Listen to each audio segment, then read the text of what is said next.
is about opening up a dialogue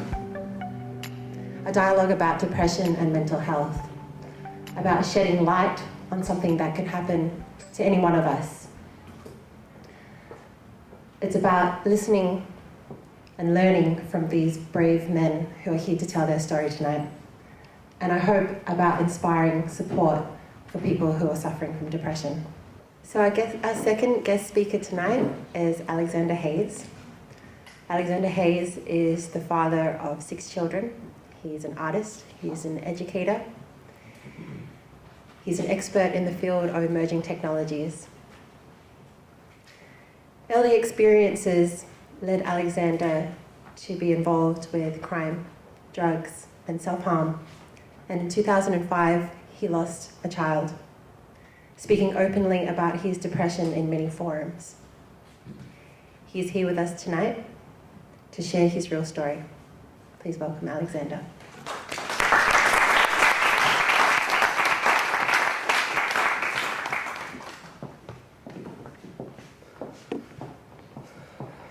Best you can be, definitely. Thanks, Mary. This is my real story. My name is Alexander Hayes. I'm very nervous. I generally stand in front of audiences that are 10 times this size without any refrain. So I just want to acknowledge, firstly, the Gadigal people of the Eora Nation that I stand on. It wasn't far from here that I was stabbed through the chin, just on the station here. And I have a story that goes back a way. And perhaps tonight I'll bring a small part of that, and hopefully it'll be of some value to the people that are here tonight. There are some people here that I know, and there are many people that I don't, and that's a fantastic thing because I now have an opportunity to know who you are, and perhaps even know your story.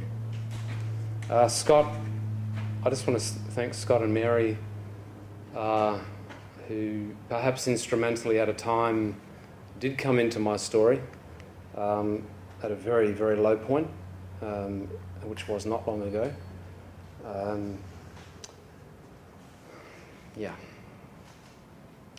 So I have a string of things and many cards. I have lots of stories. I've hid very well. I've held many secrets, and I've most definitely been a chameleon. A year ago I was almost 30 kilograms heavier in a suit, and probably wouldn't have been welcome in some other environments. And at the moment, these are just parts of what I do. I want to pick up on what Eugene was saying there earlier about a symphony and about part of the way that we are in life and some of the most important things that we need to do in life, and that's both look and listen. So I hope you'll bear with me. I understand that you can read. I can understand that you can probably also understand what I'm saying when I'm speaking, but I'd like to read this because it's the breaths in between those words that mean a lot to me. My name is Alexander Hayes, and I don't have a middle name. I always wondered why. I acknowledge the past, present and the future traditional custodians of our land, Australia. I know where I was born and to whom I identify with. I identify as being born in the traditional lands of the Dharawal people, Dharawal down south, Gweagal clan, Fire clan. And they are the traditional custodians of the southern geographic regions of Sydney, New South Wales, Australia. We drove over a bridge today, and I realised as we drove across that bridge that I had missed a very important meeting between people who had been, in previous times, been driven over those cliffs at the ends of guns. The Australian Aboriginal Gweagal people first made contact here with James Cook and the European occupiers at Cornell. And that's only within a few kilometres of the place where I was born, in Caringbah. The Dharawal people are the neighbours of the Gadagangara, the Darug, Yuin, Ngunnawal, Wiradjuri peoples. In 1816, the place called Appin, which is just down that way. Only a few kilometres away, there was a terrible massacre that took place there, but that's just one of many, many massacres that's happened in this place. And it's only recently that it's been brought to my attention and my knowledge and to who I am that having been born here, that these things have happened. My place of birth, my home place is Caringbah, New South Wales, Australia. It's an Aboriginal word meaning the Paddymelon wallaby. It's a very small, dark-haired mammal that lives predominantly in that bushland down there, in the Royal National Park. And I've spent many, many months and years, perhaps, as a teenager in that park, doing things like growing crops and things that I perhaps shouldn't, and I certainly know about the wallabies. I was born of immigrant people when I first settled in Bexley, in New South Wales, Australia, and my parents are from Glasgow, Scotland, in the late 1960s. I acknowledge my Scottish heritage, and this huge Hayes clan, there's 14 people in my father's family alone, 14 children. They're spread all across the world. My animal totem, Celtic, is that of the adder snake, and we moved as a family from Bexley to Kirrawee in 1978. Kirrawee is an Aboriginal word meaning lengthy. I lived there between 1989 and 2004. I moved to Bunbury, Western Australia, traditional lands of the Noongar people, which I spent a long time working with people in the Noongar community. And between 2004 and 2006, I lived and worked in the mid and northwest regions of rural and remote Western Australia, traditional lands of the Madu, the Wajari people, in the Central Desert. Between 2007 and 2012, I lived in Orange, New South Wales, the traditional lands of the Wiradjuri people, moving down to Bungendore. I now live in Canberra on the traditional lands of the Ngunnawal people. In May 2014, I was told by a young, short, amazing Darug woman that my totem is that of the bat, which I have tattooed on my left shoulder. Soon after that, I started writing my real story, and I began publishing it directly into Facebook. And that probably was one of the most major things that happened in my life last May, was to make a decision to actually tell my real story live to my family, to my friends, to the people I thought were friends, to the people that I thought cared, to the world that I thought cared at that time.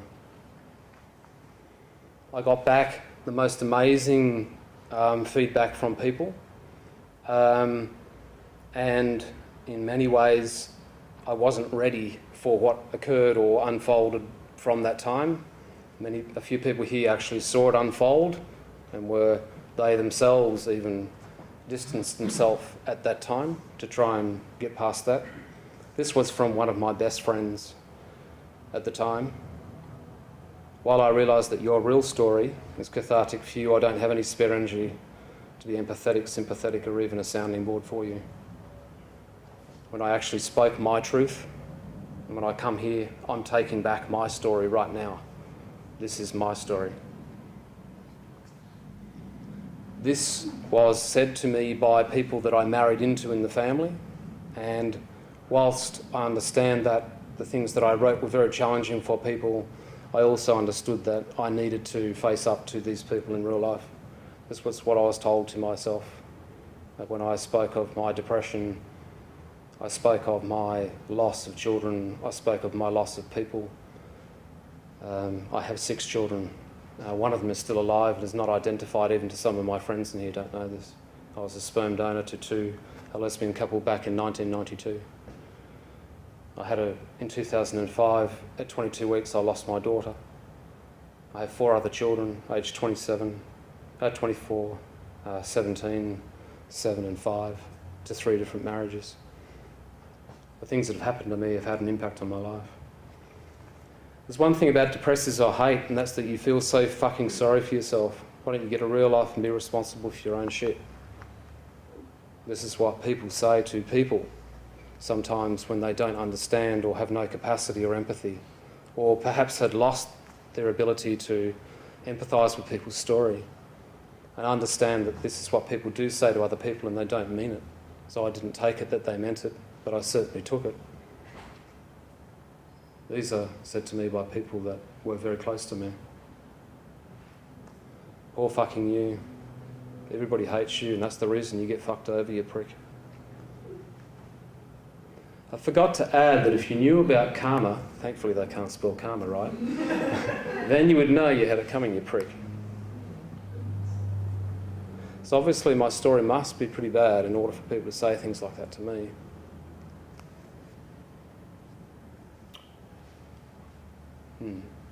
There I am, a happy little kid, born in Bexley, family, brother, sister, and I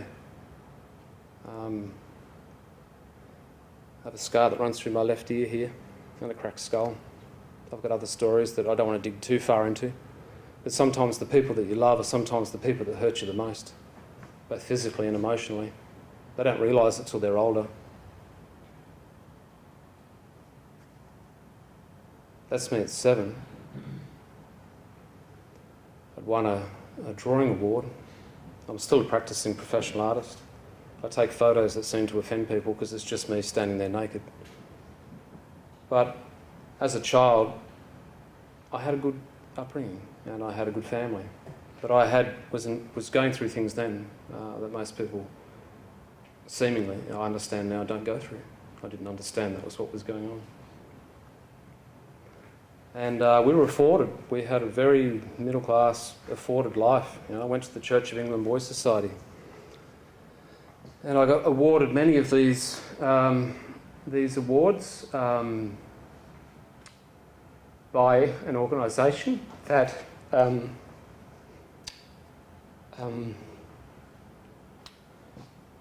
is now in the stands at the moment, with many congregations questioning as to what happens on these occasions when you take young men away into rural and remote regions.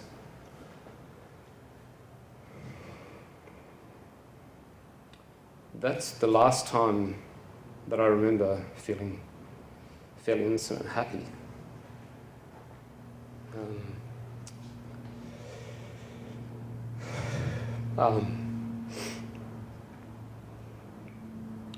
So I'm really lucky. I'm incredibly lucky. I remember when my depression started. At least I've got that. I remember that. So the feelings of things that happened essentially led to that. I told my story and I was disbelieved. I told my story to my parents, I told my story to my friends, I told my story to adults, I told my story to many people and I was disbelieved. And that led me to getting angry and then trying to get back and then trying to grieve and not understanding why this anger was just in my soul. So there's me at age 15. So between 11 and 13, I was raped repeatedly by a number of men who decided that I was their dolly boy and that I was going to fulfill their sadistic sexual desires which they were unable to requite in their own sad lives. I've forgiven them. But I don't forgive the organisation that led me to being the person that I became. So at 15, I was an angry fuck of a kid. Simple as that. I was snorting coke and smoking smack on the trains coming in and out of the cross and all the rest of it, down Bexley pub dealing, the whole bit. I don't know how many stolen cars, how many fights, I don't, it's just a complete psychotic fucking nightmare. 15 years on, that's me at 30. I'd worked inside Casuarina prison in Choki. I'd worked inside Carnat, Wooroloo, Bandiup. I'd worked with street kids. I was doing my time back. I was giving back to community inside. I was doing my time inside. I whipped myself big time. And I was black and I was psychotic. And I did a lot of fucked up things in that period of time. I hurt a lot of people. But I mostly hurt myself. I mostly hurt me. So, there's me last year when I met Mary and Scott. Inside, having run surveillance conferences, working with Centre for Transnational Crime people, knowing my file is this freaking thick, with a big house on the lake, I know all of these things. I'm doing a PhD in wearable tech, the things that you're going to wear on your head. Google Glass. It's coming quickly. So at 45, I decided to tell my story and just write it just as it was. And I was surprised. I wrote one chapter and put it into Facebook. And I had people ring me and say, "You're fucking mad. What are you doing? You can't say these things about this. You can't do that. You can't speak of this. This should go straight down to the commission right now and tell them this and put them away and support us." And then I had other people saying, "That was a horrific story, but good on you for writing it and fantastic for expressing it the way you did.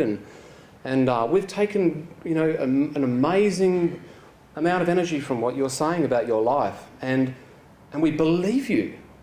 We actually believe what you're saying." Which just astounded me. It absolutely astounded me. So I just wrote it and just put it out there.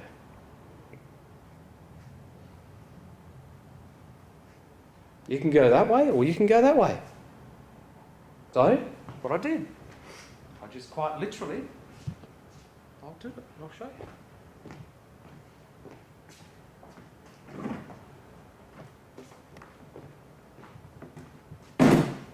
It was flimsier than that. Better, in the chair. On one of these girders inside the garage, in my house, with my kids sleeping inside. I put a rope around my neck, very carefully tied it. I'd orchestrated. I bought the rope, I'd tested it, I'd put the weight on it, I'd checked it. I put the rope around my neck, and I could feel it actually stretch the vertebrae in my neck. Yeah, that's right. And I had an industrial Ziploc tie, one of those really big, thick ones. And I put it around my wrist into a loop. I put it in there, and all I had to do was just to pull, close with my teeth, just step off. And it would have solved everything.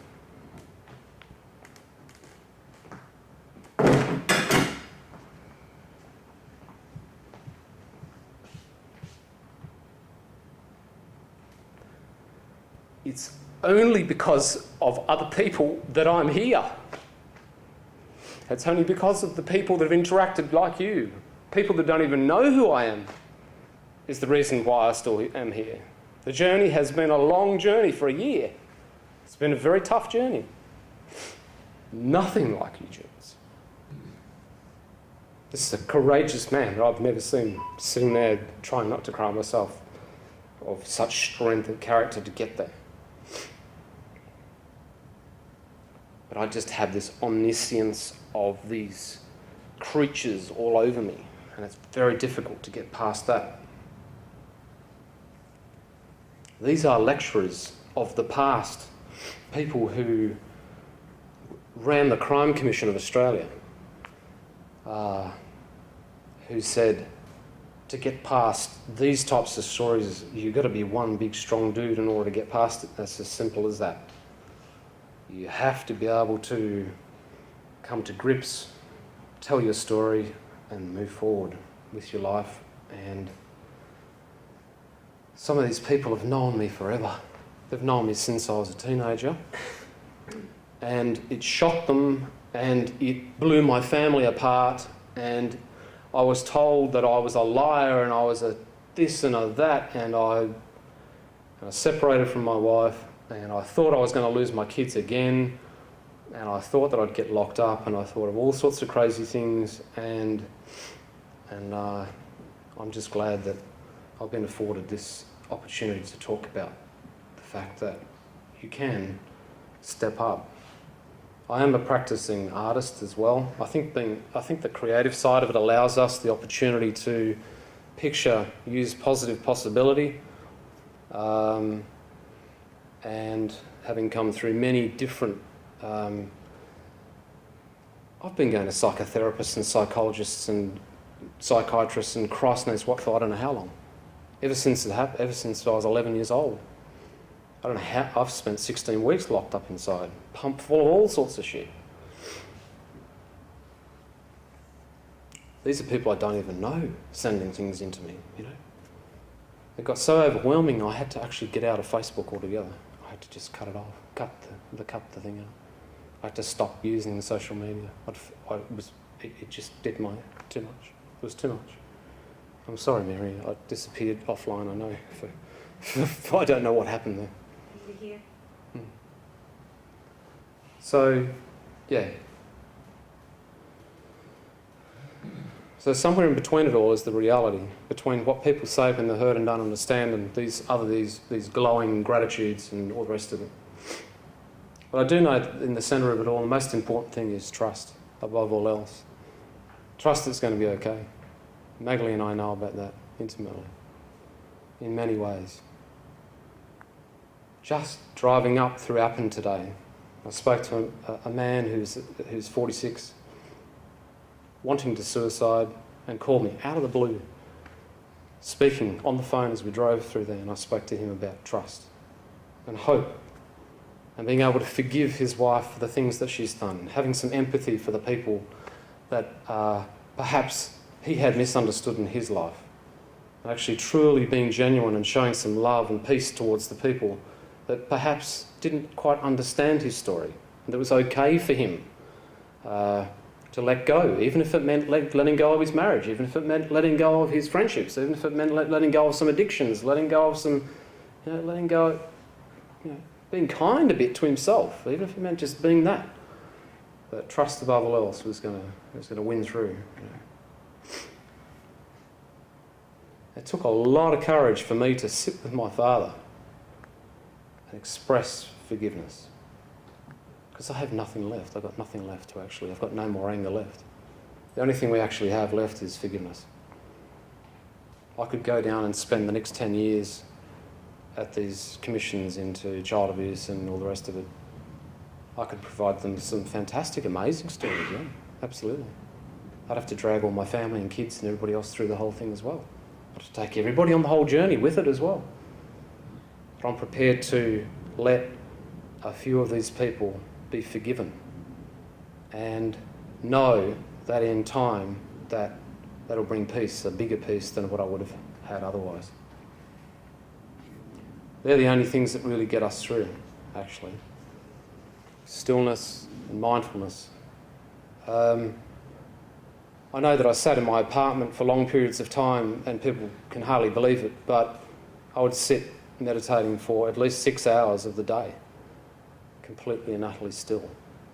Not still as in just motionless, but still within my mind, gradually letting things come to a point of mindfulness, till I could hear the kangaroos in the field down 200 metres away. I could actually I was in contact with everything around me. And that's a good cue for where we're up to. That's just a snippet of my story. I didn't ever dig down into any facts or name any people's names, but a lot of people identified with my story within that. When I wrote it, it's online live, you can go and read it. You can have it. And I hope that what I've spoken about tonight, and I know that I don't want to bring any stats out about sexual abuse or anything else, but I know that in any audience, I know that in any group of people, and I know in any community, irrespective of what social strata they're from, there is a huge proportion of people who are continually and still being subject to abuse. And it's our job to actually step out and say, no, this is not going to happen, and support the people that are. So the depression side, I had 10 points of combating depression on there. I'll rattle them off my head. They basically are like Eugene said. Don't cut it with coffee. It ain't going to get you anywhere into a psychotic mess because you don't sleep. If you don't sleep, you don't repair. It's good to meditate, very good to meditate. It's also really good to actually look at somebody and see that little spot between their eyes. Take some time to actually listen to them when you look at them. Listen to them. Don't just listen to your own ego chattering away in the background. I certainly didn't stand up here to talk about my ego. Every time I stand up and tell my story, I feel a little bit stronger. And Shane Horsburgh said to me, one of the TEDx talkers, he said, it's not 15 minutes to fame. He said, you just got to be kind to yourself. Stop smashing yourself. And those key things about combating depression really are about community, caring, trust, mindfulness, and trying to get still and actually accept what's actually happening on your life. And that's my story. Thank you.